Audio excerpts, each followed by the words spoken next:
She had spent more than 40 years seated behind the polished wooden piano, fingers dancing like wind on water. Every morning she woke up with music inside her veins, her hands moving before her mind even fully woke. For her, playing was not just a skill, it was breathing. Generations of students grew under her guidance. Some became performers, some teachers, some only carried the memory of her gentle voice correcting their posture or counting beats softly. Everyone who knew her believed she would play forever. But time, like an invisible thief, works quietly. One day, while practicing, she noticed something unusual. Her fingers hesitated just for a moment before pressing a key. It was so small a slip that anyone else might have ignored it, but she felt it. She paused, looked down at her hands, and flexed her fingers as if to restart them. They obeyed, but slower than usual. She brushed it aside. Maybe I'm tired, she told herself. The next morning she tried again. The piano lid lifted, sunlight touching the keys like old friends. She placed her fingers and began to play. But halfway through a familiar piece, her hand cramped just a single sharp pain, but deep enough to stop her breath. She pulled her hand back, rubbing her palm, waiting for the moment to pass. It did, but something inside her stirred with worry. Days became weeks, and the weakness grew more noticeable. Sometimes a note slipped, sometimes her fingers trembled as if unsure of where to land. She would sit for hours practicing scales she once played effortlessly, now repeating them again and again, hoping her hands would remember who they used to be. She tried warm compresses, stretching exercises, stronger tea, nothing felt enough. In private, she watched her reflection in the piano's polished surface. The woman staring back was older now, silver hair tied neatly, lines around her eyes telling stories of laughter, loss, and long silent nights. She accepted her age, but her heart could not accept losing music. Her hands were not just hands, they were memories, history, her voice to the world. Still, she smiled gently each morning when her students arrived. No one needed to know. She sat beside them, adjusting their fingers, demonstrating techniques, though her movements were slower, more careful. They noticed little things, a pause too long, a key pressed weaker, a soft sigh she tried to hide. Some whispered she's getting old, some pretended not to see, a few watched with sympathy, though none fully understood. Once, after a long lesson, she stayed in the empty room, alone with the piano. She placed her fingers on the keys and began to play one of her oldest compositions, a piece she wrote in her youth, filled with brightness and hope. But halfway through, her right hand failed to lift quickly enough. Notes stumbled out uneven and broken. She stopped. Silence filled the room, heavy, painful, like a door slowly closing. She lowered her head, staring at her fingers as if they belonged to someone else. These were the same hands that once performed in grand halls, hands that held applause like fireflies. Now they shook like young branches in winter wind. She didn't cry, at least not loudly. A tear slipped quietly, landing on the ivory key beneath her. She wiped it gently, almost apologizing to the piano like she had disappointed it. But she refused to quit. Every night, long after students left and the room fell silent, she stayed to practice. Some nights she played for hours, pushing through the shaking, the stiffness, the slowing speed. She believed if she kept moving, the weakness would fade. My hands only need time, she whispered to herself. Just time. But time did not return what it had taken. Instead, it continued to slip little by little. One morning she reached to open the piano lid and her grip faltered slightly. She tried again, steadying herself. Her hands were patient but tired, like an old violin string stretched too many years. She knew it now, even if she never said it aloud. The decline was slow, quiet, almost gentle, but undeniable. Where once her hands flew like birds, now they walked carefully like someone crossing stepping stones in a river. Her students looked confused when she took longer to demonstrate. She forced a smile, speaking lightly to hide the tremor in her voice. She loved them, every one of them, and she hoped they would remember her for her music, not her weakening fingers. Even though fear pressed against her chest, she still woke every day determined.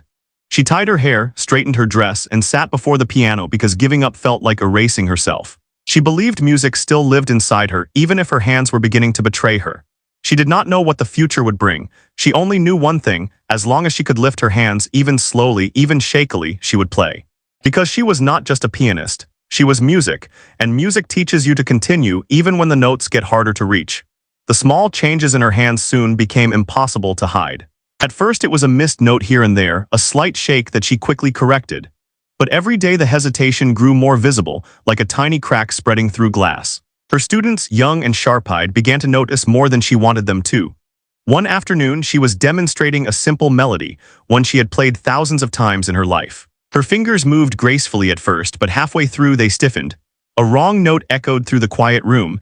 It wasn't a mistake big enough to break a song, but big enough to break confidence. The classroom paused. She let out a small, nervous laugh, trying to cover it, and repeated the phrase again. This time slower, softer, less sure. A few students exchanged glances, not kind ones.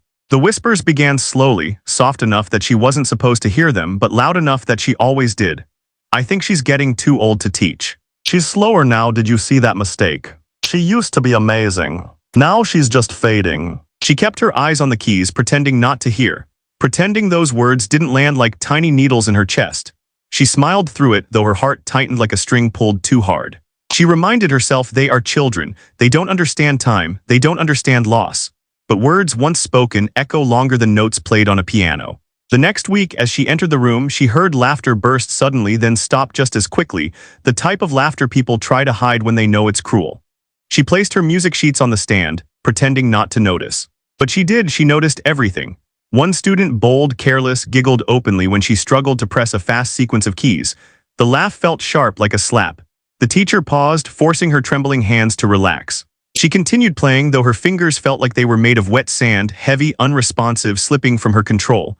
More laughs followed, not loud enough to be a joke, not quiet enough to be unnoticed, just sharp enough to hurt.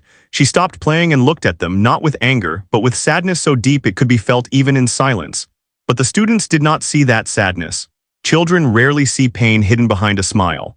They only saw a weak hand, not the lifetime of music it once carried. She cleared her throat softly and said almost pleadingly, "My hands are weakening, I need a little patience." Her voice shook slightly like a thin thread holding weight.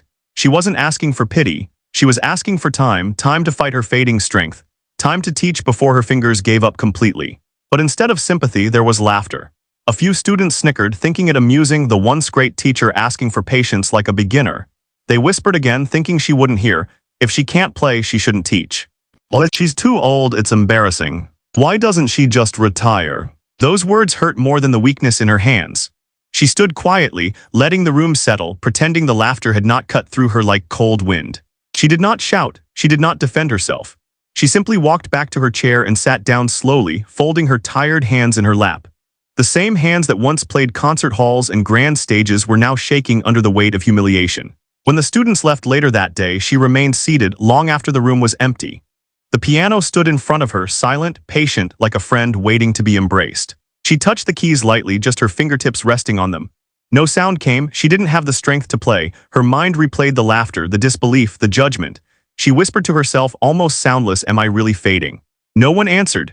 The empty room gave no comfort, only reflected her doubts back at her like shadows on the floor. Yet, after a long pause, she placed her trembling hand over her heart and breathed slowly, deeply, like she once did before stepping onto stages long ago. Weak hands did not mean a weak spirit. She wiped her tears quietly, not wanting even the walls to remember them. She stood up, straightened her back with the last piece of dignity she carried, and walked out of the room slowly. She did not quit that day. She returned again and again, no matter how the whispers grew. She believed, even if others didn't, that music still lived inside her. And somewhere beneath the pain, disappointment, and laughter, a fire was beginning to spark. Because weakness was not the end.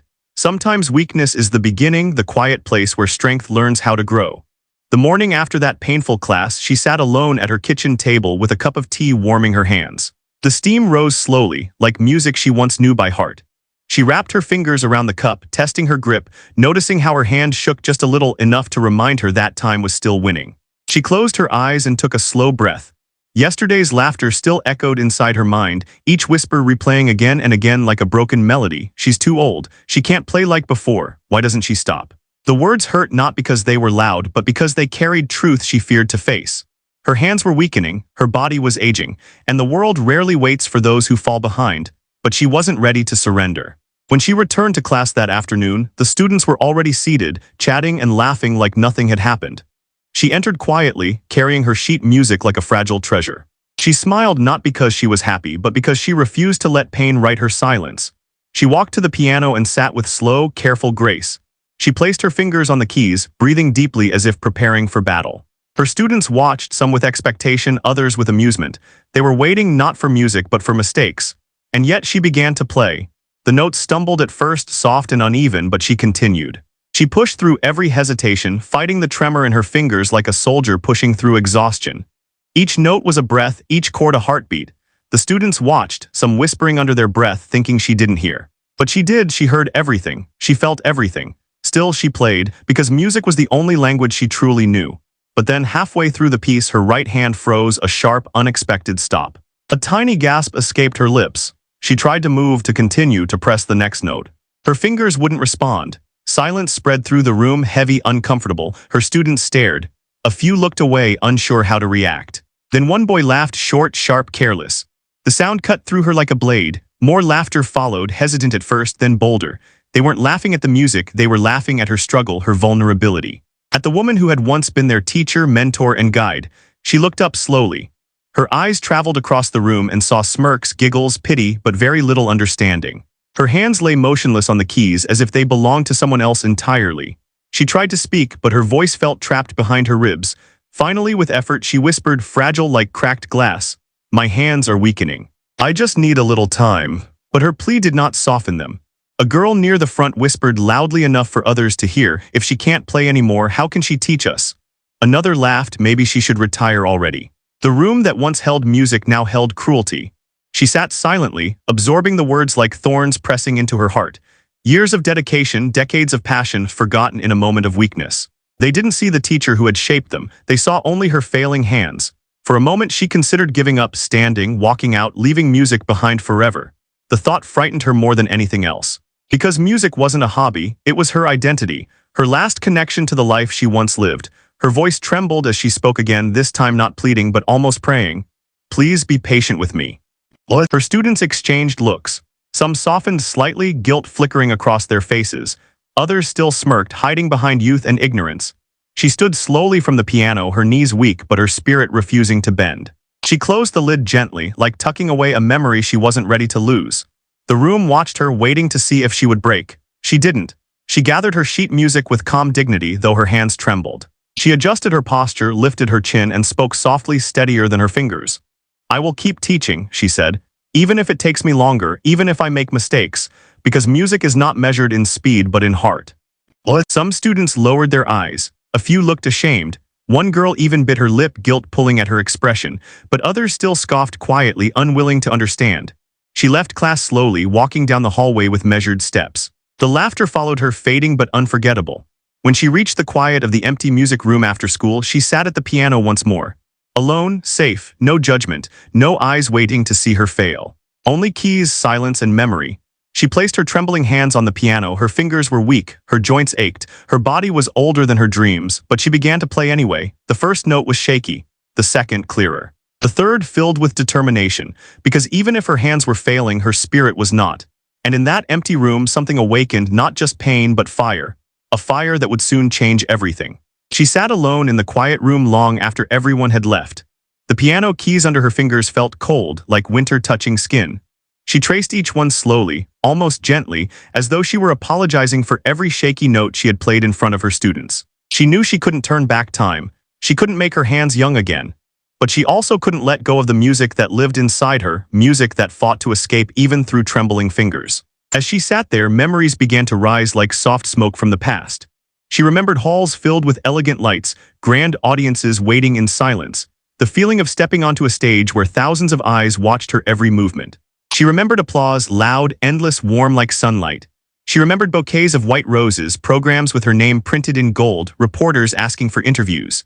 She remembered the woman she once was, a prodigy, a star. A concert pianist whose playing made even critics fall quiet. No student in her classroom today knew that version of her. They knew only the teacher, not the legend. She reached for an old photo album tucked inside the drawer of her desk. She opened it slowly, dust rising like small ghosts. The first picture showed her standing in front of a grand piano, young and bright, a spark in her eyes strong enough to set fire to the world. Another picture showed her bowing after a performance, flowers in her arms, applause frozen in the still image like distant thunder. She touched the photograph, her hand trembling, not from weakness but from longing. She turned the page. The next photo was different. It showed her sitting beside a man with tired eyes but a gentle smile, her husband. He was sick then, very sick. In that picture, she wasn't wearing a concert gown. She was wearing a sweater and holding his hand. Her career was paused. Her music traveled from stage to quiet living rooms, from applause to hospital rooms. She didn't speak of this sacrifice to anyone, not even her students. Some secrets live quietly, not because they are shameful, but because they are too heavy for casual conversation. When he passed, she didn't return to fame. Instead, she chose a simpler path, teaching. Sharing music with young minds gave her comfort. Each child she taught was a note in her new symphony, a quieter symphony but no less beautiful. She closed the album gently. The story of her life contained triumph, sacrifice, loss, and love. Her students didn't know any of it. They laughed only because they saw weakness, not the strength hidden beneath. But soon they would learn.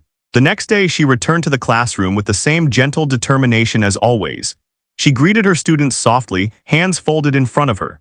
They responded with hesitation, some respectfully, others with hidden smirks. She could sense their doubt, but she didn't let it shake her. Instead, she walked to the piano slowly and placed her fingers on the keys, but she didn't play.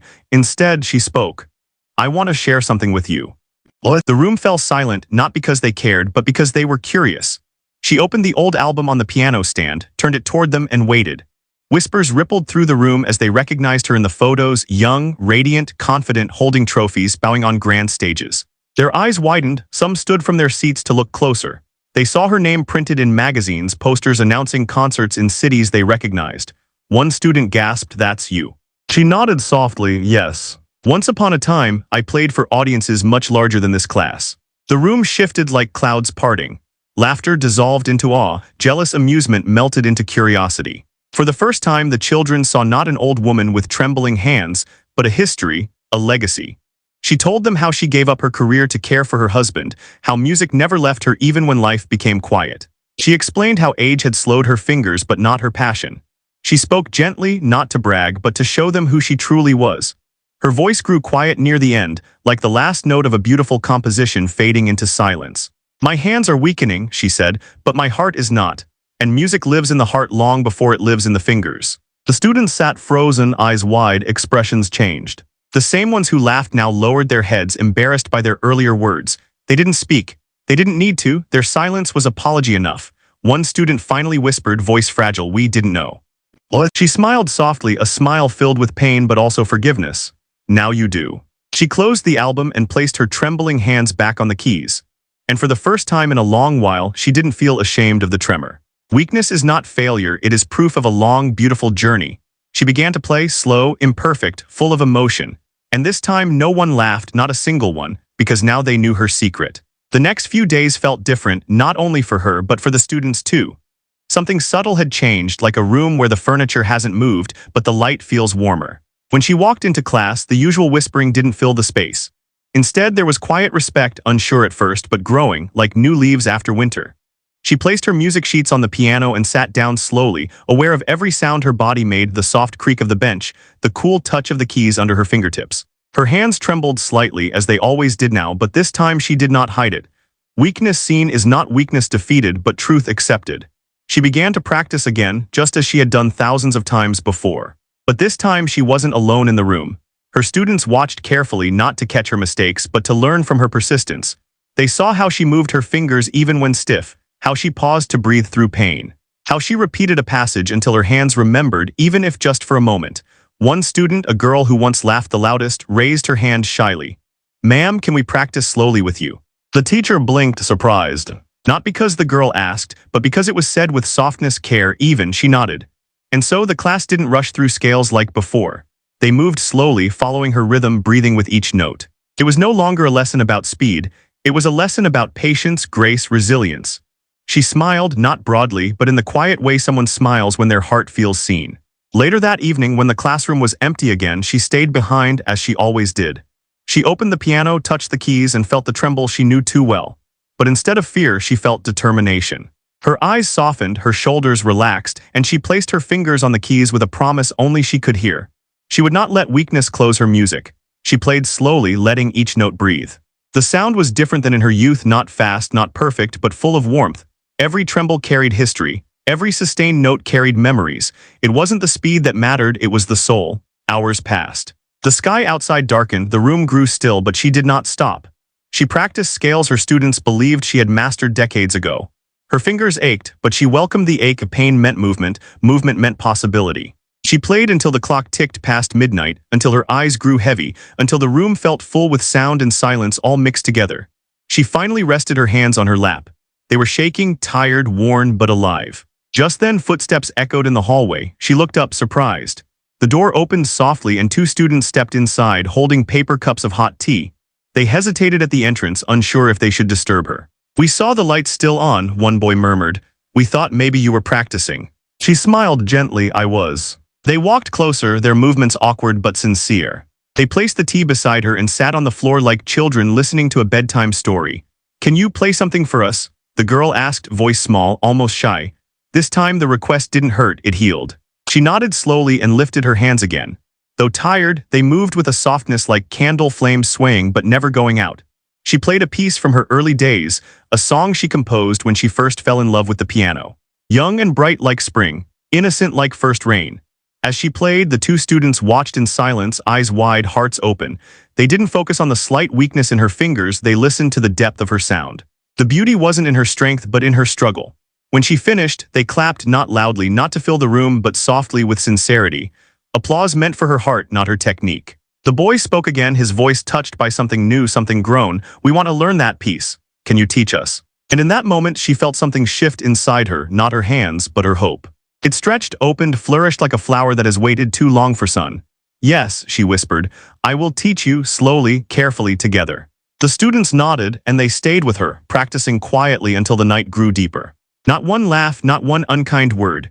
Only music, imperfect, slow, honest. She walked home later under the soft glow of streetlights, her step lighter than it had been in months. Her hands were still weak. They might grow weaker still. But she felt a new strength rise from somewhere deeper than flesh, from memory, love, purpose. She was losing her ability but gaining back her students. Not through perfection but through perseverance. Weakness had not ended her story, it had rewritten it. And something inside her whispered, "The world is not finished hearing your music yet." A week passed, then another. Every day she practiced. Every day she taught. And every day her students watched her with a little more respect than before. They no longer laughed when she missed a note. They no longer whispered behind her back. Instead, they leaned forward, listening not only to the music she played, but to the story behind her trembling fingers. Music she played, but to the story behind her trembling fingers. The girl and boy who brought her tea began waiting after class more often. They stayed to learn pieces slowly, sometimes repeating a single phrase for 10 minutes. Their patience softened something deep inside her, something that had been tense for months. They practiced beside her like companions on a long road, not students in a classroom. One evening, when the last bell had rung and the rest of the school was silent, she stayed behind again. The room was dim except for a small lamp near the piano, glowing like a warm ember. She lifted the lid carefully, placed her hands on the keys, and began her exercises. Slow, painful, determined. Halfway through, her fingers cramped so sharply she winced. The pain felt like lightning shooting through her bones. She tried to continue, but her hand curled in on itself, refusing to obey. She placed the trumpet no, the piano lid softly closed and rested her hand against her chest. For a few minutes she simply breathed, letting the ache settle. Then the door opened, the same two students. They stared at her hand, worried. "Does it hurt much?" the girl asked gently. She smiled faintly. "Sometimes." The boy hesitated before speaking. "Why do you keep trying if it hurts?" She looked down at her hand, shaking, aging, fragile, then back up at them. "Because music does not live in my hands," she whispered. "It lives here." She touched her heart. A silence followed, soft like snow falling. The students exchanged a look, a silent promise, and returned to her side. They sat on the floor with sheet music spread out like maps, and together they practiced. Slowly, carefully, with patience stitched into every note. It wasn't just her fighting anymore, now they fought with her. The next day, something unexpected happened. The principal visited her classroom. He stood by the piano watching quietly as she led her students through scales. She did not know he was there at first. She was too focused on placing her fingers carefully. But when she looked up, she froze for a moment. His expression was unreadable. When class ended, he asked to speak with her privately. She followed him to the office with small steps, heart unsure whether to beat fast or slow. She worried he might remove her position. Perhaps he'd heard complaints from students who once mocked her, or maybe parents were concerned about her slowing pace. But when he turned to her, she saw something unexpected: admiration. "We are planning a school recital," he said, "and I would like you to perform." Her heart stopped, not from fear but from disbelief. Perform? Her with trembling hands and imperfect control. She hadn't stood on a stage in years. She opened her mouth to refuse, but he raised a hand gently. "You may not play like you once did," he continued softly, "but your story is more powerful now than ever. I think the world needs to hear you, not for perfection, but for truth."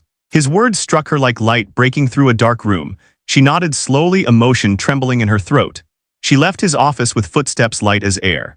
That night she returned to the piano once more. She played the way she wanted the world to hear, slowly at first, then stronger, even through pain.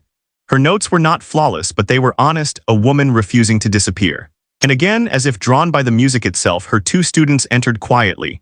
They stood by her side without speaking, their presence saying more than words could.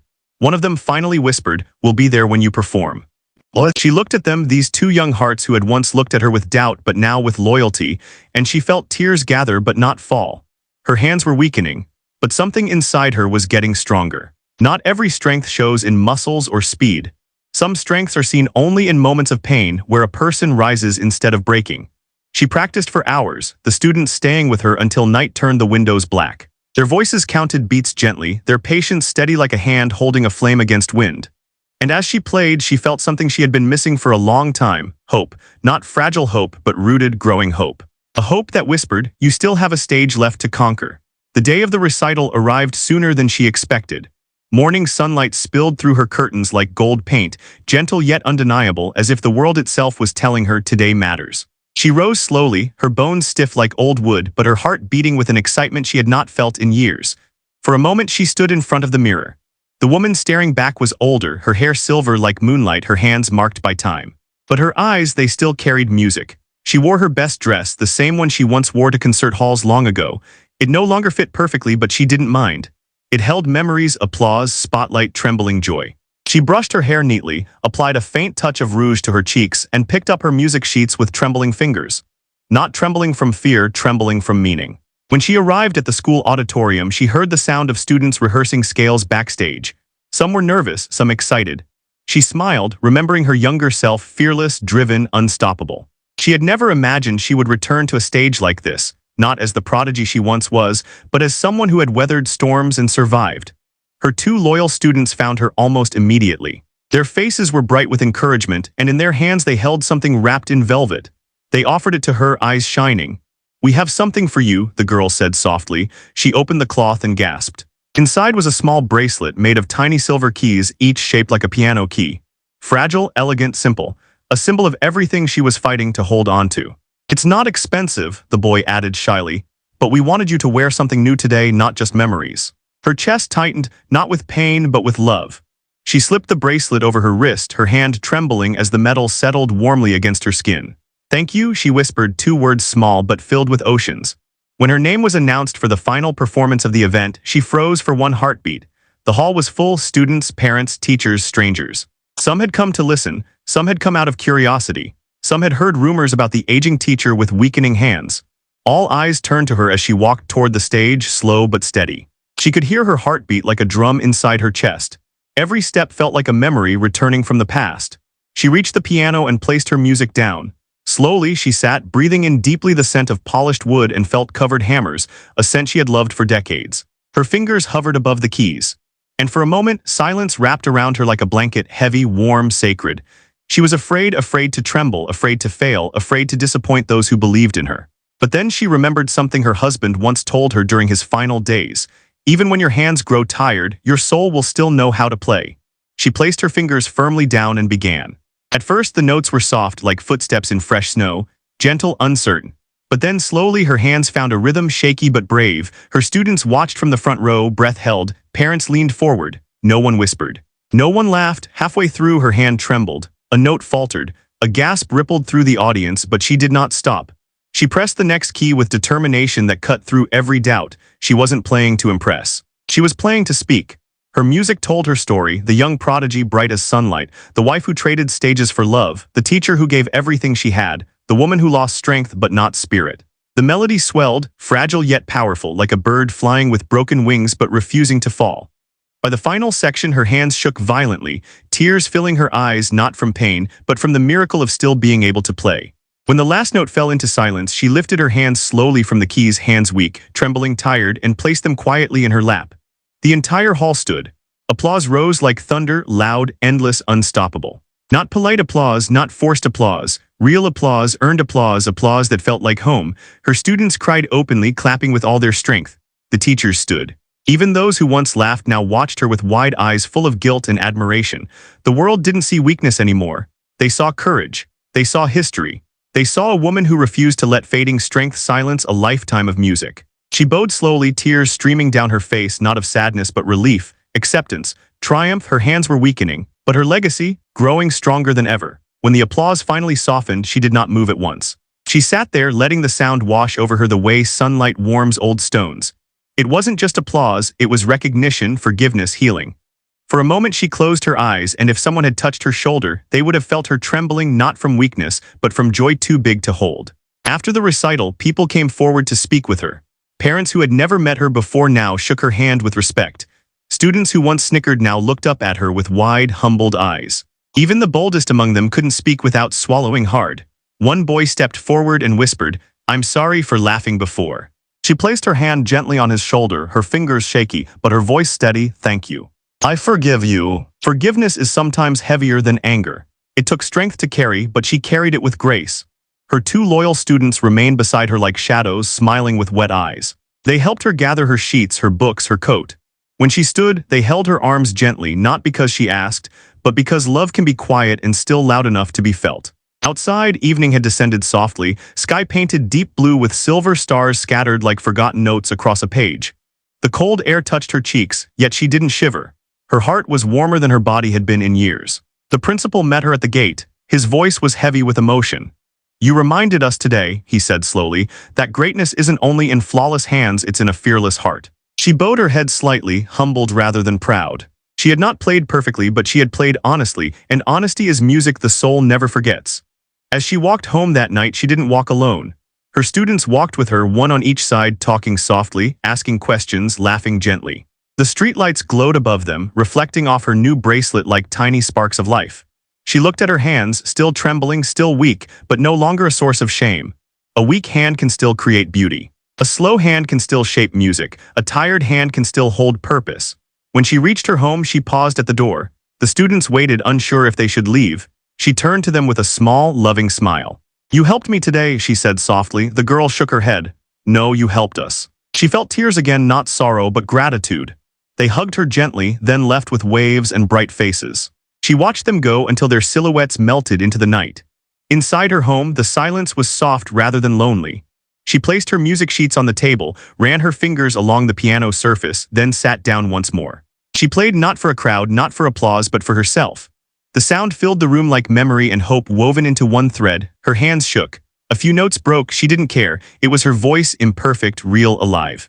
She realized something that night. Her story wasn't ending. It was changing shape like music does when one hand falters and the other learns to lead. The next morning, she returned to school. She was greeted not with whispers but with open smiles and bright eyes.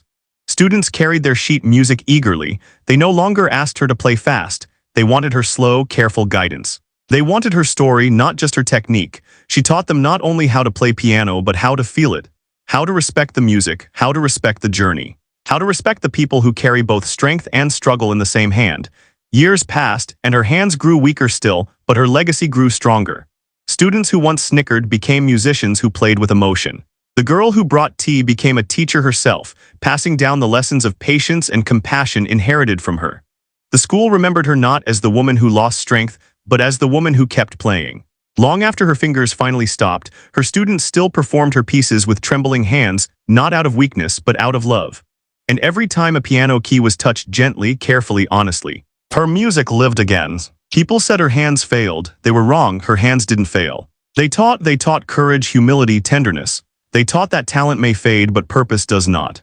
They taught that even the weakest hands can carry the strongest legacy. Her story did not end with silence. It ended with music that never left the room she once filled, because a fading hand cannot stop a shining soul. And she never stopped shining. She never stopped shining.